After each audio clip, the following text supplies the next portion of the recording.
Ejay'S podcast. Let's go. Welcome to Ejay'S podcast. On this episode, we're going to be talking about education, living, and learning. But first, do you think that education is the best legacy? We want to hear your opinions. Drop your comments, drop your views. On this episode with me on the right is, please introduce yourself. I'm Dr. Ejay'S. Dr. Yemi, it's really nice to have you on the show. Welcome. And on the left, Dr. Ejay'S. welcome, Dr. Elijah. Good to have you on the show. But first, let's ask, is education the best legacy to live? I'll start with you, Mr. Yemi. Yeah, I'm going to say that education is the best legacy you can bequeath to the generation coming behind you, because education itself is a process of imparting knowledge. Yes? It's a process that enhance your technical know-how and your values. So anything that had values to you gives you this kind of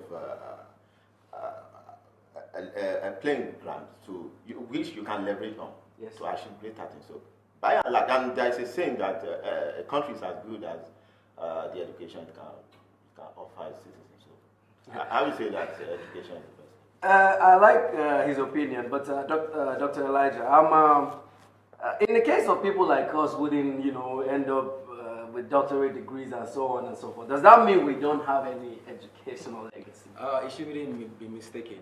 When we talk about education, it doesn't mean you going to the school. Okay. It doesn't mean you stay in the four walls of the classes or anything. Education can be from training, from you going to football training, from you going to things, from you going to... So learning one way or another. One way or the other. So education is not just you going to maybe academics or something. It involves or it revolves around many things. Okay. So you could be learning wherever you are, whatever you're doing. Basically, you're getting education from there. Do you agree with that same opinion, Mr. Doctor? Yes, because education is never defined as those knowledge that you gain totally within the four walls of the classroom. Okay. On daily basis, from everything we do, we learn. True. Those are forms of education. Very correct. Very correct.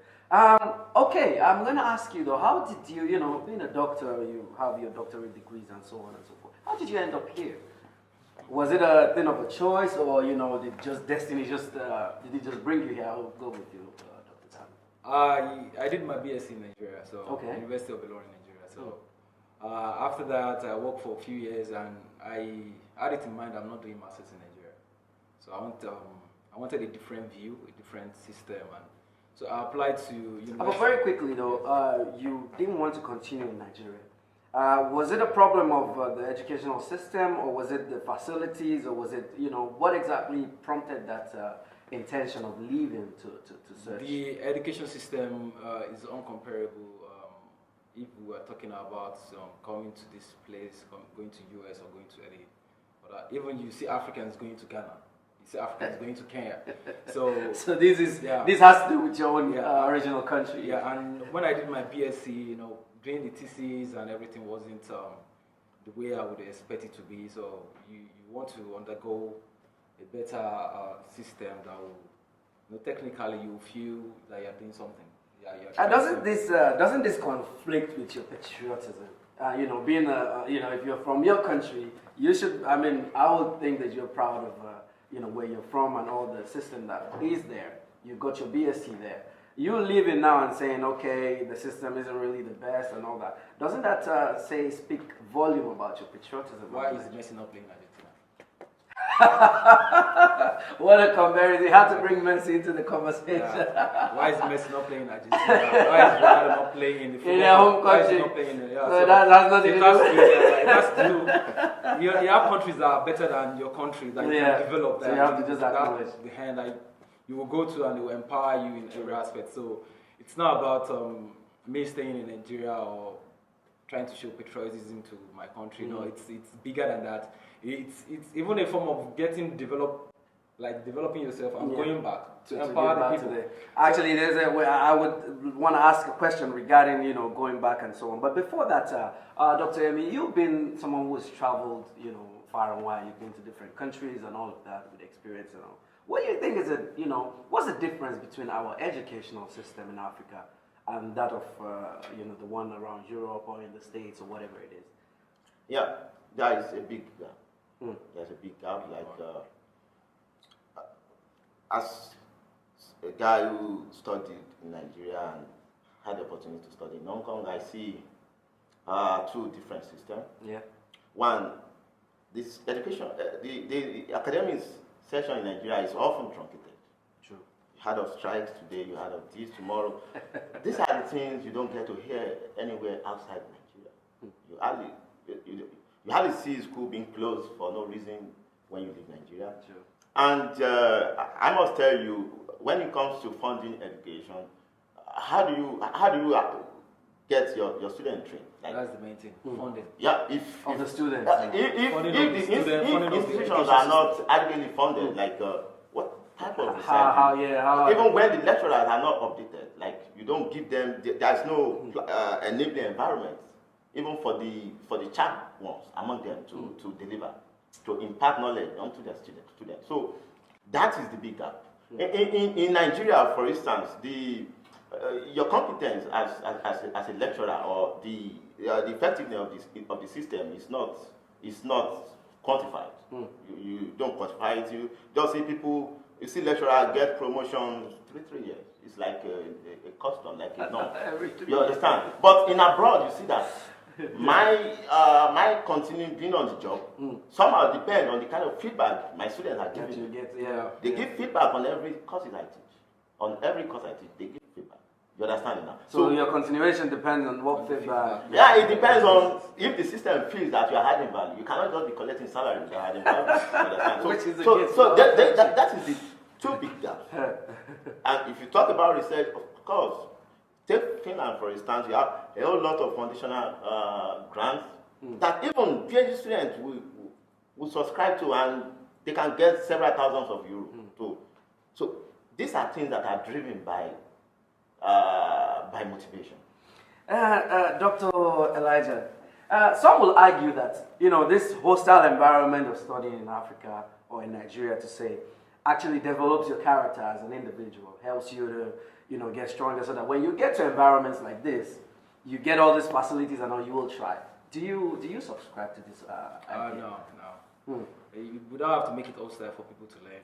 I was going to talk about that too. Like one of the things that makes it the wide gap you mentioned. Yeah. When you want to do something, you want to register for a course, you want to pay school fees, and I remember then I've been on a queue for like 6 hours before.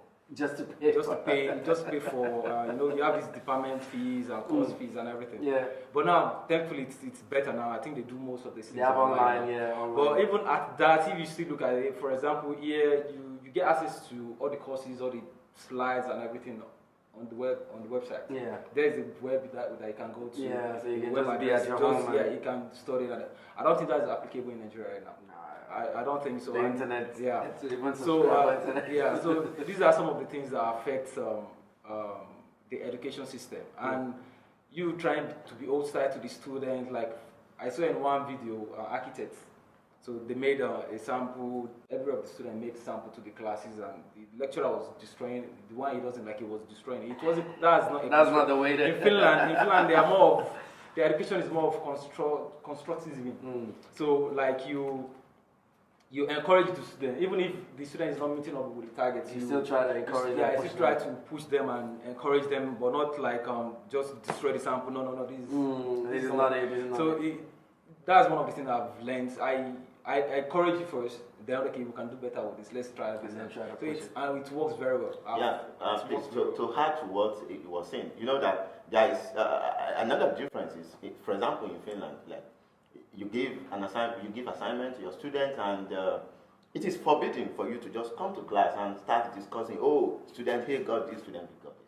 But in Nigeria, lecturers have often seen this as a way to make some students feel, you don't work. You're not as good as this. So you understand. So here you encourage, you try to look, because if at the end of the day there is because you have to do something like a great distribution of your course. Like how many people get 5?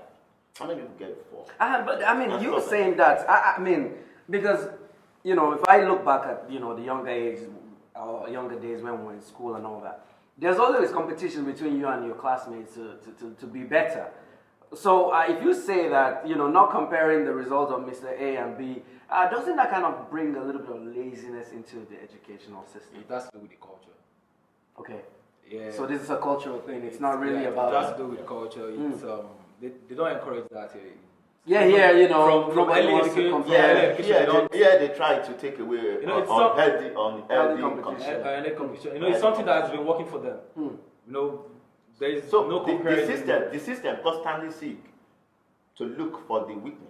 What is the weakness? And how to build you personally. Instead of comparing you to the rest of them. Which is very good. Would you rather that for your parents now, I believe, would you rather want that atmosphere for your kids, the competitive atmosphere that builds their character, or you would rather want like the easy one here, the system like, oh, it's okay, everyone is a winner, everyone passes. I mean, what would you want as a parent for your child? I think I prefer the system. Yeah, because, for example, my daughter, I can see, like, when I go for this discussion in our school, like, the teachers, they try to highlight this has been our strength, and these are the weaknesses we have. So, and they deploy means to, and you could see in these kids, you will see this self-belief, and this is one of the things that you hardly see in Africa, in Nigeria, so to say, because in the process, the system tries to damage the self-belief. There was a video yesterday that I saw, or a picture yesterday. Out of 180 people in the class, the boy came 60th out of 180, and the father almost killed the boy. The boy is like half blind right now. That's beyond. Out of 180, the guy came 60th in the class. You don't even know if this boy, if his talent is in something football, else, if it is in dancing, that's true. I think the difference between, like what you're saying, the difference between our environment and culture and the difference here or any other European country would be that. And the fact that there's no pressure to become what you're not or what you don't want to be. But for us, our parents want us to be pilots. And you see the kid that came 60th. It's possible that he's a slow starter. Yeah, and he will catch up later. Of course. That's another thing. I don't think we put all these things into consideration. The people that are coming first when we were in junior secondary school, when we got to senior secondary school, in senior secondary school they divide it. You go different. The same people were not coming first. Yeah, definitely they're not coming first. So some people catch up later. Yeah, they catch up later. They start get better with time. Like for example, now they'll ask you, do you want to do science? You have passion for something. Yeah. But in junior secondary school, it's just general thing. Yeah. So some people they find their purpose or they find their passion when they get to very correct. Very correct. I mean, but if we talk about all of these great things about studying abroad and the educational system here and all that, there has to be a lot of disadvantages, I believe, or maybe some disadvantages. Are you able to point out any disadvantage in education, the educational system here compared to what you have back at home?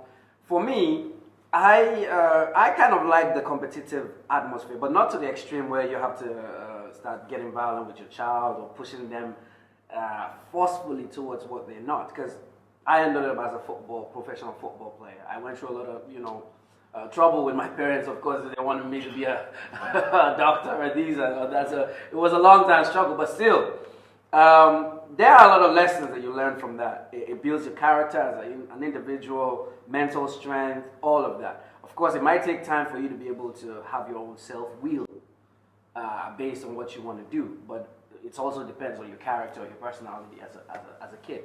But I'm sure that studying abroad also comes with definitely some disadvantage. Your father, your parents, at the same time you're lecturing, you're doing all of this. How hectic is it for you? Yeah, it's been hectic actually, but it's something I enjoy doing. Okay. Like, you need to, do you talk about my routine? Is it about your general routine? Yeah, because my general routine starts with taking the kids to school. In the morning. Then to my own school, to the university, and back to pick them. But the thing is, you also look at the gain of doing all these things. I must tell you that when I take these kids to school, there are times that I overwork and there are times that I don't get to remember in time that I need to pick them because I don't have to start thinking of their security. Yeah. We need to discuss that. You understand? So So their well-being is basically like you're guaranteed that these kids are fine, there's no trouble. Yes, and all that. you just go. So that is been challenging. Like that is the circle every day. But at times it's just like fun. Like, True, Dr. Dami, what do you think about that? I'm sure you must have faced one or two difficulties, being a doctor yourself and family man and all that. Of course, he said taking the kids to the daycare and getting them back from school and so on. These are general routine and all. It could be hectic, but it's also fun as a parent. But the same thing is applicable in Nigeria. If as a lecturer you do the same thing, or as a lecturer or as a doctoral student with the family or something, you still do the same thing. But I say that because when you are home in your own home country, you have a lot of support. Yeah, You've got family support and so on and so forth. Over here, you gotta cater to everything, just you and your partner. And personally, even I'm not in the educational sector or anything. Well, being married is also a form of independence. So you have to live with that. You have to live without the family support. You still have to cater to everything. Yeah, yourself. it's part of starting your own family. It's trying to build a home, trying to without external influence. It's very good. It's good, but it's also it helps the family in some ways. That's true. Having your mother or having the father around is very good. But in another way too, it helps the family. It's you trying to start your own family to be independent of anything. So okay, we say all these things now, regarding the educational system and so on and so forth back in our home country, how bad the situation is, or how do you think things can get better? What do you think people need to do or the government need to do to get there? Because I think for the country or the nation as a whole, people like you are here, we've gained all the experiences, you probably can point out where the things are lacking. The things that are not done properly and all that. What are some of the things that you think could be done better, or the things that are really lacking that needs to be stepped up? okay, I tell you, what is the budget of Nigeria for education?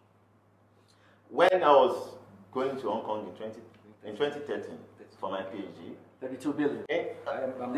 when I was doing my PhD, in just one department, we are 32 of us were admitted the same year.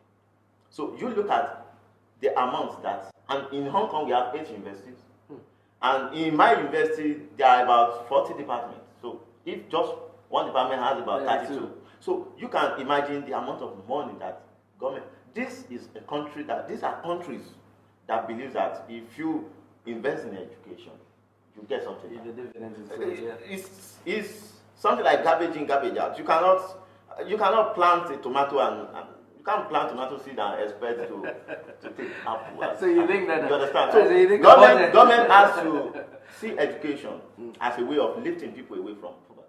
So by so doing, there should be a radical investment in education. Yes. The lecturers, the teachers, the key players in the sector, they have to be motivated. There should be an enabling environment. Everything. You understand? Government will need to stop playing lip service to. I need to ask you a question about that. But then, before I ask you the question regarding that, Dr. Dami, what do you think about that? He's saying that they need to really invest in the educational system and so on and all that. What are things that you think are lacking? Things that could be done better. Yeah, I'll get political with this. Yes. My answer is going to be more political. In Africa or in Nigeria in particular, I'm using Nigeria as my own point of view. It's legit. In most of the leaders use illiteracy as an anti-social tool to put the people under bondage. Like the more the people are illiterate, the more they have power over them. When you have education, when you have knowledge, you will be able to know what's right and what's wrong. You're empowered to do many things. You have this independence that you can do things. You can. So they use that as a form of antisocial tool to just make the people holding people in bondage, hold them in bondage, and cajole them during elections with some little money to just have them in their camp. And another thing is, according to what you mentioned, funding. How much is being spent on education in Nigeria yearly? And even out of that, for example, let's say it's 32 billion. How much of that 32 billion is getting to that point? It's getting to the schools. It's getting to. You see buildings. You see students learning in a class without chairs, sitting down. That's a very pathetic. It's a terrible situation, but then I'll play the devil's advocate a little bit. In a country where poverty is ranking all over the place, do you think the government's, their first duty, line of duty, or whatever concern will be to pump money into education instead of lifting people out of poverty and creating jobs? That's the first point. Immediately you spend on the people, you develop the people, the economy and everything will get better. When you invest in people, when you invest on education, why are these people spending money on education? University of Olu, the budget for University of Olu is more than 200 million euros per year. 200 million euros. Just we're talking about billions. And that is excluding grants, external grants. Just the budget for the university, excluding the grants and everything. That's the money they are spending for a whole year. More than 200 million euros. Wow. So you can see, they are getting. Look, ICT is one of the in Finland. They have one of the best ICT. They are investing money, and you can see more companies growing up, coming up. From there they are getting taxed. The economy is getting better. Do you understand? Yeah. So another thing is they need to invest in ICT in education. Even that's why having universities and everything. You need to invest in the universities. You need to invest in the ICTs. Like, let them have improve access to technology. Let them have access. Because everything now is online. Everything is online. So you have you have to transit to that direction. Yeah. But being from the north, somebody that's from the north, I believe you are familiar with the word almajiris and all that. Now we're talking about budget for education and so on and so forth. It's gonna be very troubling. I know the government haven't been the greatest or the best, but it's gonna be out of this world to think about educating these kids at this time. You are talking about probably 3/4 of the country's budget to go into, if you really want to get into like funding education and so on. So I think it would be very challenging for the government to face education in that level when it comes to like funding and stuff. I can understand them trying to get the universities to be better, more facilities. But if we're talking about the whole picture, we're talking about getting them from like the grassroots, those kids on the street. We will need to start from the primary school and all that. The budget will almost not be enough. Between spending on that or spending 30 billion or 32 billion to renovate the National Assembly that is full of thieves. Which one? No. How many people are in the National Assembly? They are less than 400 or 500. Yes, and it is 32 billion. And you are spending, you want to spend 32 billion or something to. Do you? No, 32 billion to renovate. Just renovating a building that everyone is saying is still looking okay. So it has to do with the priority. Do you prioritize these people? Yes. If you prioritize these people, you spend on them. True. Because if you don't spend on them, they are going to be. There'll be a problem tomorrow. That's true. He has said it actually. Like Trump said when he was campaigning, I think in 2016, said no dream is too big and no challenge is too great. So the thing is, you can't get there one day because we have slept for so long. Yeah, it's a process. So we can't. So, but you cannot continue doing the same thing and expecting a different result. It's not done anywhere. So government should have it at the back of his mind. There will be systematic increase. You understand? This is going to take a while, but those steps has to be taken. They have to be taken now. You understand it now? I tell you, it's a sin to humanity. Seeing those kids roaming the streets, begging. It's terrible. It's an insult. It's not to say. So that is just it. I tell you, if there is sincerity of purpose, these kids can be taken off street. Easily. As I mentioned again, they are using them. But because they use them because for them to be in that situation, it's favorable to the politicians because you could see from the last election, those kids were, even though they were under 18, they were voting. Because what do they do? Just give them 500 naira. Politicians use them. They use them. And you see, in Nigeria, the politicians, they have come to realize that the more the number of the unexposed, the illiterate, the more their chances. You probably will not see me. I've never been in the sun waiting for any politician. You understand? Yes. Because, this is what education will give you. You will have yourself. You know yourself. What's right and value. Yeah. But how do you get 1.9 million voters in Kano if if you allow these kids have education. But I must commend Nasir Erifa, governor of Kaduna So State. He's actually doing something towards that. It's, He's a very learned.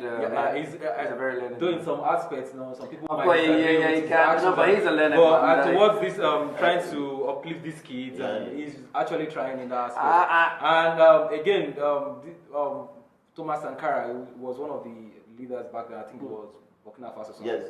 He said, "He who feeds you controls you." That's true. Because they can cut you Yeah, so at any time. as you have those kids, you could see the video that was trending some months back. They were in front of maybe a politician house and everything, going there with plates of to get food. So when the election time comes, he has easy access to control them. they are going to be loyal to him. I'm going to ask this final question before we round off. The situation in the country, we live here, you can see how smooth everything is. How soon do you think we will see a change in our country, in Africa in general? A change in the political situation, a change in humanity in general, a change in everything, financially, jobs, and all of this. Do you think it's something that some people said so in the next 20 years there will be no change? I will say we will see change when we are ready. We are not ready. We are not ready. And when are we going to be ready though? So that is When are we going to, because now I could make a case. We're talking about being ready. We have people like you who are doctors, gain all the experience. When are you ready to take back this experience home and make a change? So the question should rather be, when will the system be willing to have me? If the system is bad, how can the system be willing to have you? So that isn't something that you need to push on your own. Because I think one of the most important part of what you guys are doing here, being with all the knowledge that you have, is to be able to go back at some point, impact the same knowledge, and try to make a difference. So if we're saying we're waiting for the system to make give us the room. If the system is still the same thing, we have a lot of people. Ajimobi studied in US, right? Most of these politicians lived abroad. Yeah, they did education, had their masters abroad. But immediately they got into that system, the system corrupted them, and they were doing things that are mediocre. Like mediocrity was just the order of the day. Do you understand? Yes. Because the system is still the same. Even if you have somebody from Harvard and everything, the person will still go back. Only few of them. Only few. Yeah. It's hard to make a change. The system has to change first. To add to what he said, during my undergraduate days, I know there was a professor from Australia, in Nigeria. Okay, he came back. He came back to the university I was studying. And this man was frustrated out of the system because the people on ground already they saw him as a big threat, So it has to do with find a way to eliminate him. If there will be that environment, if you be able to to fit into the environment, so that one is also there. Well, I hope that we get education that we need and the people there to make a change. But hopefully, this change happens sooner than you gentlemen are predicting it to. No, guys, no. I haven't given the devil that time. No. But it sounds like it's going to be a long time. No, I don't think it's going to be a long time. It will happen when we are ready. It just takes one action. Yeah. Just take one action. If you are ready today, it can start changing. Yeah, today. and for people to just have just a common goal. Everybody has a common goal, and they are tired of getting all those things they are getting from the government. To get to a point, my mom usually say, your trouble will fill up the cooler. When you fill up the cooler, it explodes. So right now it's getting to the top. It will get to a point, they will reach a breaking point, and they will come to the streets. Definitely, that will happen. You're talking about a revolution sort of. I don't think we want to see a revolution. No, it's not. It's going to be a bloodless revolution. It doesn't have bloodless. Yeah. Do you think there will be a bloodless? I mean, if there's it's possible. It has happened many times. I don't think these so-called politicians that we're talking about, I don't think they're willing to give up the power so easily. No, it's because we don't have the common agenda. Some people are swayed away by what they get and everything. The moment that more than the majority, so to speak, can align towards the common goal, it will happen. All right. Well, we are hoping for that day that we all come to a common ground and make a big impact and some changes in the educational system, life standard in general. We live abroad, people who move abroad enjoy a lot of benefits when it comes to the standard of living, education, and all raising a family. But I think it's all our hope and wish that at some point our nation or Africa in general get to this point. Thank you.